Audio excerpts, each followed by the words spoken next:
हमको पता है कि इस रास्ते पे नहीं चलना चाहिए, फिर भी हम उसी रास्ते पे जा रहे हैं। हमको पता है कि इस रास्ते पर कांटे हैं, फिर भी हम उसी रास्ते पर जा रहे हैं। जब जानबूझकर कांटों में पैर रखोगे तो चुभेगा कि नहीं चुभेगा, बताओ। आपको पता कि शराब गलत बात है पीना, फिर भी पी रहे हो। कोई समझाता तो 10 गाली दे रहे हो। भैया, शराब पीना अच्छी बात नहीं है, किडनियों को खराब कर देती है, पूरे अंदर के पुर्जों को खत्म कर देती है, इसलिए शराब पीना ठीक बात नहीं है। जैसे ये मसाला पुकार जो खाते हैं, ये भी खाना ठीक बात नहीं। लेकिन कुछ लोगों को समझा दो तो लड़ाई करने पे तुल जाते कि खाते हम हैं, पैसा हम खर्चा करते, तुमको क्या प्रॉब्लम। अरे हम किस लिए बैठे यहाँ, समझाने के लिए तो बैठे हैं। इसलिए अगर खाते हो तो थोड़ा थोड़ा, लेकिन छोड़ दो, जीवन को शुद्ध कर लो, जीवन में अच्छी चीजें ले आओ, बड़ों का सम्मान करो। जिस लड़कों के जीवन में बड़ों का सम्मान, कोई बहन बिटिया जा रही है, उसको एक बार दीदी कह दोगे ना तो 1000 बार हाथ उठाकर आशीर्वाद देगी कि वो लड़का बड़ा सुंदर है, वो लड़का, वो बेटा, वो बहुत अच्छा है। और उसी दीदी के सामने आप चिल्ला करके बोल दो या ऊंची आवाज में मारी फिल्मी तर्ज उड़ा रहे हो, सुन सुन के देख देख के, तो क्या मन में आएगा? मतलब यही हृदय में आएगा कि बड़े दुष्ट स्वभाव के बच्चे हैं, बहुत ही दुष्ट हैं। इसलिए महाराज, बड़ों के सामने थोड़ा सा विनम्रता से रहना चाहिए, बड़ों के सामने अच्छे बच्चे बनकर रहना चाहिए कि वो आशीर्वाद दे। आशीर्वाद मिलेगा तो आपका जीवन बाद में बहुत अच्छा हो जाएगा। इसलिए महाराज, भगवान की भक्ति, जब तक कथा में नहीं बैठोगी सही से, जब तक शुद्ध से कथा नहीं सुनोगी, तब तक जीवन सुधरने वाला नहीं। अब हम लोगों से पैरों के नीचे चींटियां जो मरती हैं, तो ये पापी तो होते हैं। इन पापों को काटना है तो कैसे काटेंगे?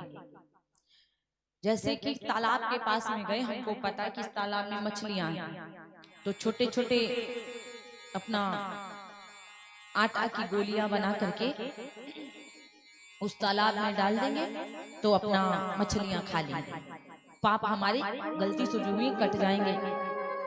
गैया माता को रोटी देना चाहिए, वो आराम से खाएंगे तो तुम्हारे पाप कटेंगे। द्वार पर कुत्ता आ जाए, उसको रोटी दे दो तो तुम्हारे घर का दरिद्र बाहर चला जाता है। द्वार पर कुत्ता आए, उसको रोटी दोगे तो आपके घर का दरिद्र बाहर जाएगा। किसी के चप्पल चुराओगे, उसके घर का दरिद्र अपने घर ले जाओगे। इसलिए ना किसी के चप्पल चुराओ, अपने घर का दरिद्र, दूसरे के घर का दरिद्र अपने घर क्यों लेकर के जाओ? हाँ, तो इसलिए महाराज ये जीवन में होना चाहिए।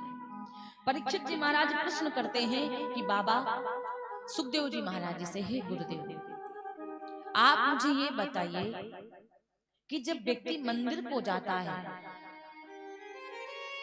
तो पुजारी जी ने कहा क्या क्या लाए हो? तो सामने वाला व्यक्ति कहता मैं सब कुछ लेकर आया।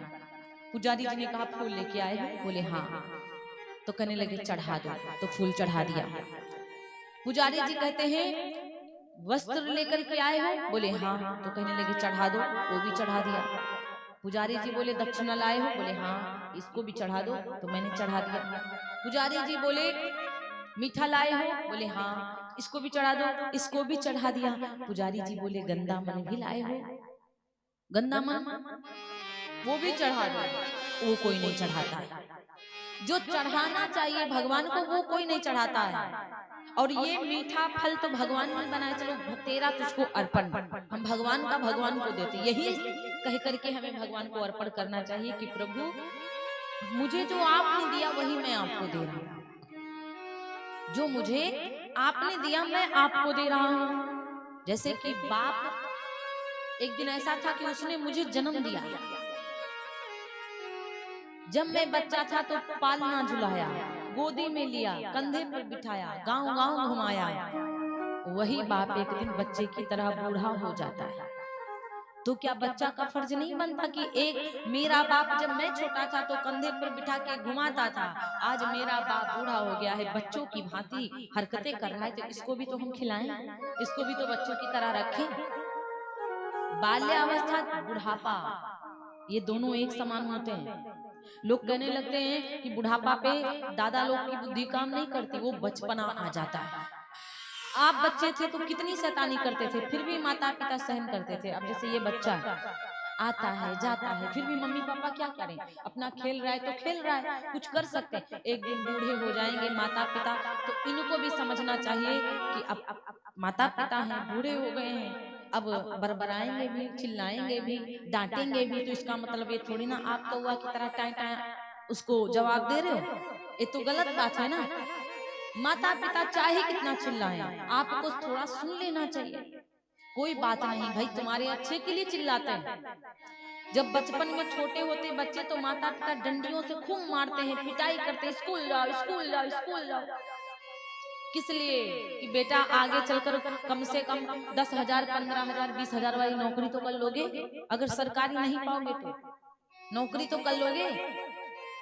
लेकिन आज बच्चे रो रहे तो बुरा लगता है, जिंदगी भर बाद में रोना पड़ेगा कि काश मैं पढ़ लेता, काश मेरी मम्मी डांटी होती, काश मेरे पापा डांटे होते तो स्कूल गया होता, पढ़ लेता। इसलिए बचपन में बच्चों को दुलार ना करो ज्यादा, ना स्कूल जाए तो धुनैया धुलैया कुटैया सब कर दो। स्कूल जाए, स्कूल को भेजो। अभी रोएंगे तो आपको तरस आएगा, बाद में इससे ज्यादा रोएंगे, तब क्या करोगे? इसलिए अभी इन लोगों को दुलार ना करो, अभी स्कूल जाना है तो जाना है, भेजो इनको स्कूल, आज सुबह स्कूल जाना है, ठीक है। हाँ बोलो राधे राधे। अब महाराज परीक्षित जी महाराज श्री सुखदेव जी महाराज से कहते हैं, हे गुरुदेव भगवान, कि ये जो मन है ना ये बहुत चंचल है, इस मन को कैसे जीते हैं? ये जो हमारा मन है ना बहुत चंचल है। हाथ कहते हैं कि चलो इन हाथों से कम 51 200 300 500 दान कर दो, लेकिन ये मनवा तुरंत भटका देता है कि सुबह मसाला खाने के लिए नहीं बचेगा। ये मनवा कहता है कि ज्यादा दान करोगे तो कंगाल हो जाओ। महाराज ये मैं नहीं कहती, ये बड़े बड़े शास्त्र कहते हैं, बड़े बड़े संत कहते हैं, मुनि कहते हैं, बड़े बड़े वक्ता कहते हैं कि इन हाथों से जितना दान करोगे भगवान डबल डबल आपके पास भेजेगा बाद में। कभी कभी ऐसा मौका आता है कि आपके पास 10-20 रुपया नहीं होंगे तो कहीं ना कहीं से जुगाड़ बन के काम बन जाता है, आपका काम बनता है, ऐसा नहीं कि काम नहीं बनता है। ये बहुत मैंने खुद अपने जीवन में देखा है कि कभी कभी टेंशन हो जाता था कि कैसे क्या करेंगे, पैसा नहीं है, लेकिन वो जुगाड़ भगवान बना ही देते थे। तो इसलिए हर व्यक्ति जीता है, हर व्यक्ति खाता है, हर व्यक्ति पीता है। मन को जीतना है तो आसन को जीतो, मन को जीतना है तो एक आसन को जीतो। आसन क्या है? जैसे आप बैठी हो ना, इसी को आसन कहते हैं। वज्रासन, पालती रमाकर बैठ जाओ तो चुपचाप फिर एक बैठे रहो इसे सीधे, तब मन नहीं भटकेगा। अब अगर बार बार इधर पैर कर रहे हो उधर पैर कर रहे हो, 100% आपका मन भटकेगा। मन को जीतना है ना, आसन को जीतो। अब एक आसन पर बैठ जाओ तो बैठे रहो जाओ, और बार बार इस आसन को घसीटोगे इधर से उधर उधर से उधर पैर करोगे तो मन भटकेगा, बार बार कथा नहीं सुन पाओगे। राजा परीक्षित जी ने कहा, हे गुरुदेव भगवान, ये पृथ्वी कैसी बनाई गई? पृथ्वी की रचना किसने किया, कैसे किया? सुखदेव जी महाराज कहते हैं कि इस भागवत जी का उपदेश जो मैं आप लोगों को सुना रही हूँ, यही भागवत जी ब्रह्मा जी को सबसे पहले भगवान नारायण ने सुनाया था। ब्रह्मा जी को भगवान नारायण ने सुनाया था, और ब्रह्मा जी भगवान विष्णु जी के नाभि के द्वारा प्रकट हुए थे। एक बार परब्रह्म ने विचार किया कि मैं बिल्कुल अकेला हूं,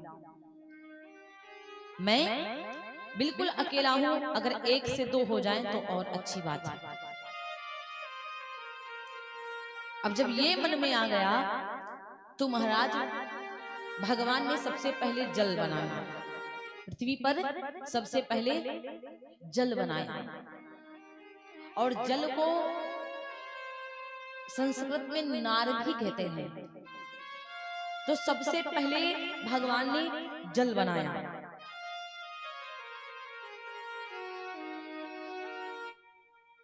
तो और जब परब्रह्म ने जल बनाया तो जल बनाने के बाद विचार करने लगे उस पे मैं अपना आयन बनाऊंगा। आयन माने मकान, पानी के ऊपर अपना मकान बनाऊंगा। तो शेषनाग जी के द्वारा अपना आयन बनाया। तो जल को संस्कृत में कहते नार, अयन माने मकान, तो उनका नाम पड़ा नारायण। अब शेषनाग की सैया बनी हुई है, शेषनाग की सैया पर नारायण जी लेट गए, एक चरण पे दूसरा चरण रख करके। और जब नारायण जी उस शेषनाग की सैया पर लेट गए तो उनकी नाभि से कमल का फूल निकला। और जब उनकी नाभि से कमल का पुष्प निकला तो कहा जाता है कि जब कमल का पुष्प निकला तो उस कमल के ऊपर निकले ब्रह्मा जी। और जब ब्रह्मा जी निकले तो ब्रह्मा जी को ये नहीं पता था कि मैं कहां से आया हूं और मैं हूं कौन।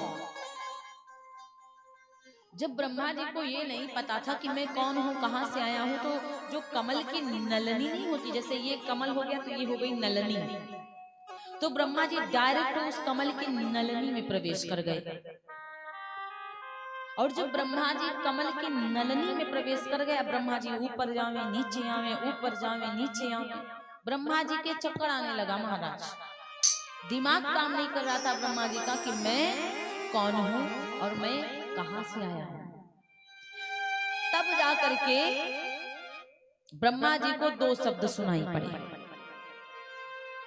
तब जाकर ब्रह्मा जी को दो शब्द सुनाई पड़े, तप करो। तब जाकर के ब्रह्मा जी एक ध्यान एकाग्र मन को कर लिया। इनको टेंशन नहीं कि मैं कौन हूं, कहां से आया हूं, कोई मतलब नहीं, मन को बिल्कुल एकाग्र कर लिया। धीरे धीरे धीरे धीरे धीरे धीरे धीरे धीरे ब्रह्मा जी एकाग्र जब मन को कर लिया तो चुपचाप नलनी के ऊपर कमल पर बैठ गए। और जब कमल पर ब्रह्मा जी बैठ गए तब ब्रह्मा जी को ज्ञान हुआ कि मैं नारायण जी की नाभि के द्वारा प्रकट हुआ हूँ। अब नारायण जी प्रसन्न हो गए। नारायण जी ब्रह्मा जी के सामने आए। नारायण जी बोले, हे ब्रह्मा जी, आज से आपको मैंने विधाता बना दिया। ब्रह्मा जी बोले, विधाता? मुझे? विधाता का मतलब जाओ पूरी पृथ्वी की रचना करो। ब्रह्मा जी बोले, मैं विधाता? मैं पूरी पृथ्वी की रचना करूं? यदि मुझे अहंकार आ गया तो? जैसे भगवान आप हमसे बड़े हैं, लेकिन मुझे इतना बड़ा काम सौंप रहे हो कि मैं पृथ्वी को रच दूं, बना दूं, तो कहीं घमंड ना आ जाए कि मैंने पृथ्वी को बनाया। व्यक्ति यही तो करता है, व्यक्ति को कोई और बनाता है, और जब वो व्यक्ति सक्सेसफुल हो जाता है तो उसको लगता है हमसे हमारे बाप हैं, तब उसको अहंकार आता है, उसकी बुद्धि भ्रष्ट होने लगती। व्यक्ति को कभी कोई और बनाया था, वो जब इतना बड़ा हो गया तो उसको ये ध्यान ही नहीं है, ये ध्यान ही नहीं है महाराज। ये कभी घमंड ना करो। ब्रह्मा जी बोले, आपने मुझे बनाया, मैं पृथ्वी को बनाऊंगा, यदि घमंड आ गया तो क्या करूंगा? भगवान ने कहा, मेरा आशीर्वाद है, भागवत जी श्रवण कराई, कभी घमंड नहीं आएगा। मैं बहुत आसानी से मिलता हूँ, मैं बहुत आसानी से मिलता हूँ, और भक्ति भाव आ जाए तो बहुत जल्दी मिलता हूँ। अब अगर भक्ति भाव नहीं आएगी तो कभी नहीं मिलता। जब तक जीवन में भक्ति नहीं आएगी तब तक जीवन में शक्ति दिखाई नहीं पड़ेगी। जो कभी भक्ति नहीं करते उनको क्या पता कि भगवान होता क्या है। जो कभी अच्छे से भजन किया ही नहीं, वो भगवान को क्या जाने कि कैसे मिलते हैं। अरे भगवान के बारे में जब कभी आप जाने ही नहीं, कभी सुने ही नहीं, तो आपको क्या पता भगवान कैसे मिलते हैं। आपको तो यही लगता है ये तो सब मैंने बनाया है, आपने नहीं बनाया। भगवान ऐसा है ना, अगर एक उल्का पिंड गिर जाएगा ना तो पूरा सागर सूख जाएंगे। लोग जो वैज्ञानिक है ना, वैज्ञानिक दुनिया भर की चीजें बना दिया, एक खून का बूंद बनाकर दिखाया। चांद तारे किसने बनाया? ये तो भगवान ने बनाया। वैज्ञानिक तो आजकल ना इतना तेज है कि जीवन दान, मतलब जैसे डॉक्टर हैं तो इतना, मतलब उनको भगवान ने ज्ञान दिया है इतना, उनको वैज्ञानिक को भी भगवान ने ही बनाया। वैज्ञानिक को भी भगवान ने ही बनाया। वैज्ञानिक बहुत तेज है। आप कुछ भी नहीं करते होगे ना, तब भी आपका ऐसा वीडियो आ जाएगा। एआई का कमाल हो गया आज के जीवन में, जो आज के संसार में फोन में देखो, जो नहीं करते होंगे ना आप, वो भी आपको दिखा देंगे। तो वैज्ञानिक तो बहुत तेज है, लेकिन वो भी भगवान को मानते हैं, वो भी भगवान की पूजा करते हैं। उन्हीं की कृपा है जो इतना उनको ज्ञान मिला है, समझ रहे हो ना, उनको भगवान की कृपा से। तो आप क्यों नहीं भगवान को मानते हो, क्यों नहीं मानते हो भगवान को? कहते हैं जितना इस पृथ्वी से मतलब कमियां, पृथ्वी पर जितना लोग अपना अपना मत चला रहे हैं, पेड़ काटे जा रहे हैं, ये काटे, सब नेचुरल ब्यूटी को हटा करके बनाई जा रही है ब्यूटी।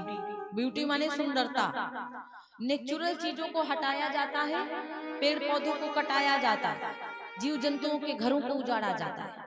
सोचो जितना ये करेंगे उतना ही पृथ्वी पर आफत आएंगे। अगर एक उल्का पिंड गिर जाए, एक बार जब डायनासोर था, पहले इस पृथ्वी पे पहले डायनासोर रहता था, आप लोगों ने देखा होगा यूट्यूब पर। डायनासोर किसी को जीने नहीं देता था, बहुत आग उगलता था डायनासोर।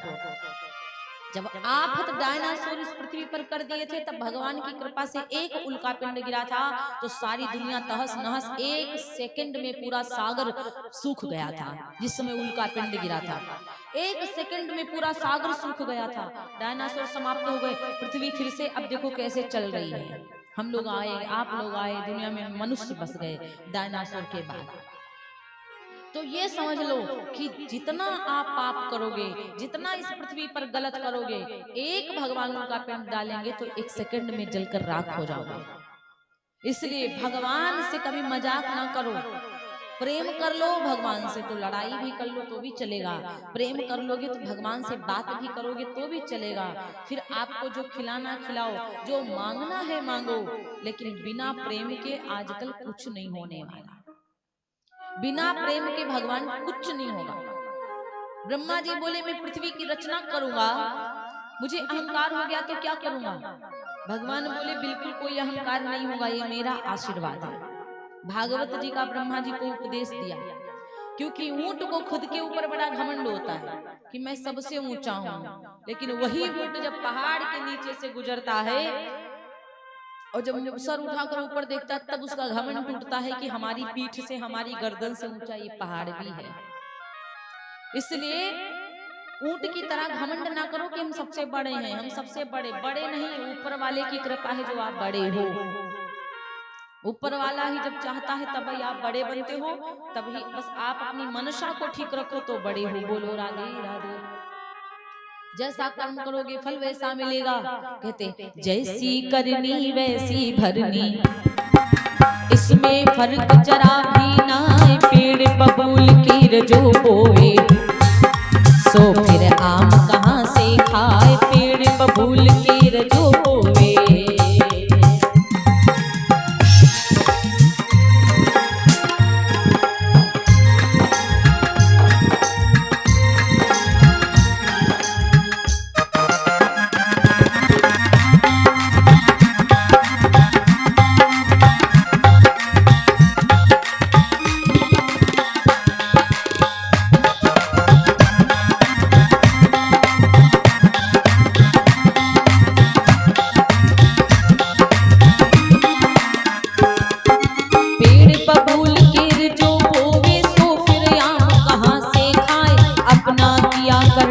जग में बिन भोगे छूटत है नाय, जैसा करोगे वैसा भरोगे।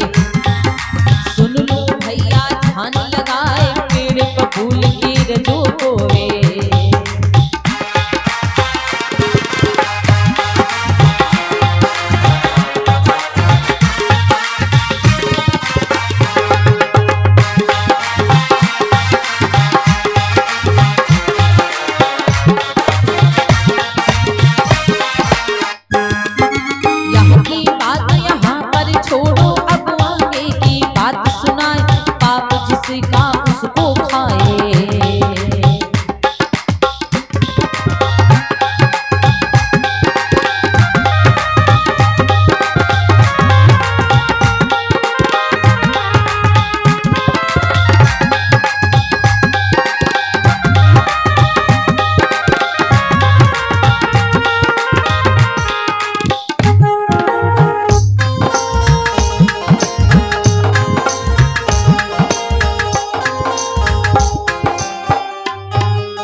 जिसका पाप उसी को खाए, हत्या सात जन्म ना जाए। पेड़ बबूल का बोओगे तो आम कहां से खाओगे? इसलिए महाराज कर्म प्रधान विश्व करी राखा। कर्म प्रधान विश्व करी राखा। कर्म प्रधान विश्व करी राखा। कर्म प्रधान विश्व करी राखा। कर्म प्रधान विश्व करी राखा। कर्म प्रधान विश्व करी राखा। जो जस करई सो तस फल चाखा। जो जस करई सो तस फल चाखा।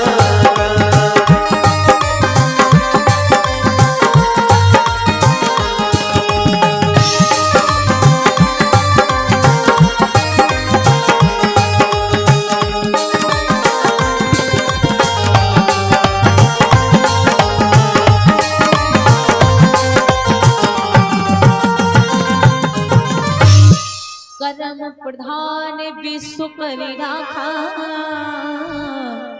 जो जस करई सो तस फल चाखा। जैसी करनी वैसी भरनी। पेड़ बबूल का बोगे तो आम कहां से खाओगे? आम तभी खाओगे जब आम का पेड़ लगाओगे। इसलिए कर्म करते रहना, धर्म करते रहना, मगर फल की तो इच्छा कभी ना करना। ऊपर वाला सब देख रहा है। इसलिए कर्म करो, धर्म करो, लेकिन इच्छा फल की ना करो। सब भगवान देखता है, फल तो एक बार देगा ही देगा। बड़ी सुंदर लाइन। कर्म है बुरे बुरे और तुम स्वर्ग जाने की बात करते हो। अरे बोया पेड़ बबूल का और तुम आम खाने की बात करते हो। आपके कर्म इतने गड़बड़ हैं कि पूछो ना। बबूल का पेड़ बोते हो, आम खाने की बात करते हो। कर्म इतने